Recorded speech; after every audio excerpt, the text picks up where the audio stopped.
ခဲ့တာဖြစ်ပါတယ်ဒီချိန်ဒီမှာတော့ကွင်းနဲ့တိုင်ကဇာပုံချမ်းခဲ့တဲ့ခင်မျိုးတန်တာထုံးကိုတော့ဟိုကပြပြီးတော့သတိပေးခဲ့ပြီဖြစ်ပါတယ်ရုပ်သက်အနည်းပြကွက်တွေမှာလည်းခင်မျိုးတန်တာထုံးရဲ့ဟန်တာပုံကတော့အနည်းငယ်တော့အန်ရများတယ်နော်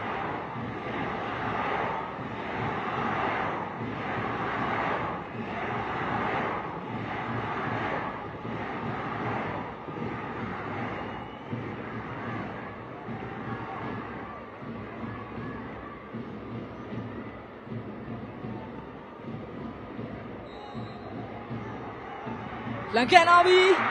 ပြန်ထွက်လာထက်ကန်တယ်ဂိုးရများဒီချိန်မှာတော့ပြိုင်ဘက်မြန်မာသင်းရဲ့ area ထိန်နောက်မှာရရှိလာတဲ့အခွင့်အရေးတစ်ရပ်ကိုမင်္ဂလာဒေသင်းအကောင်းဆုံးတုံးချသွားနိုင်ခဲ့ပြီဖြစ်ပါတယ်ဟုတ်ပါတယ်ခင်ဗျာဆိုရင်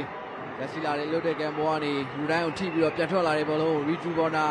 သူကရိုင်ပဲဒုတိယအချိန်ကန့်သွင်းပြီးတော့မင်္ဂလာဒေသင်းအတွက်လိုအပ်နေတဲ့ဥဆောင်ကိုတော့သူပေးသွားခဲ့တာပဲဖြစ်ပါတယ် Ritu Corner ရဲ့ပထမအချိန်ကန့်ချက်ကရိုင်ပဲဒုတိယအချိန်ကန့်သွင်းပြီးတော့မင်္ဂလာဒေသင်းအတွက်လိုအပ်နေတဲ့ဥဆောင်ကိုတော့သူပေးသွားခဲ့တာပဲဖြစ်ပါတယ် Ritu Corner ရဲ့ပထမအချိန်ကန့်ချက်ကကောင်းဝင်ခဲ့သလိုဒုတိယအချိန်ကန့်ချက်ကပိုကောင်းဝင်ခဲ့ပြီးတော့တွင်းကိုအဖြစ်ပါပြောင်းလဲနိုင်ခဲ့တာပဲဖြစ်ပါတယ်ခွင့်ပွဲစဉ်မှာတော့လည်းနာဒီအတင်းအတွက်တူတူပေးနိုင်ခဲ့တဲ့ကျွန်တော်ဆက်ခွန် Ritu Corner ဒီချိန်မှာလည်း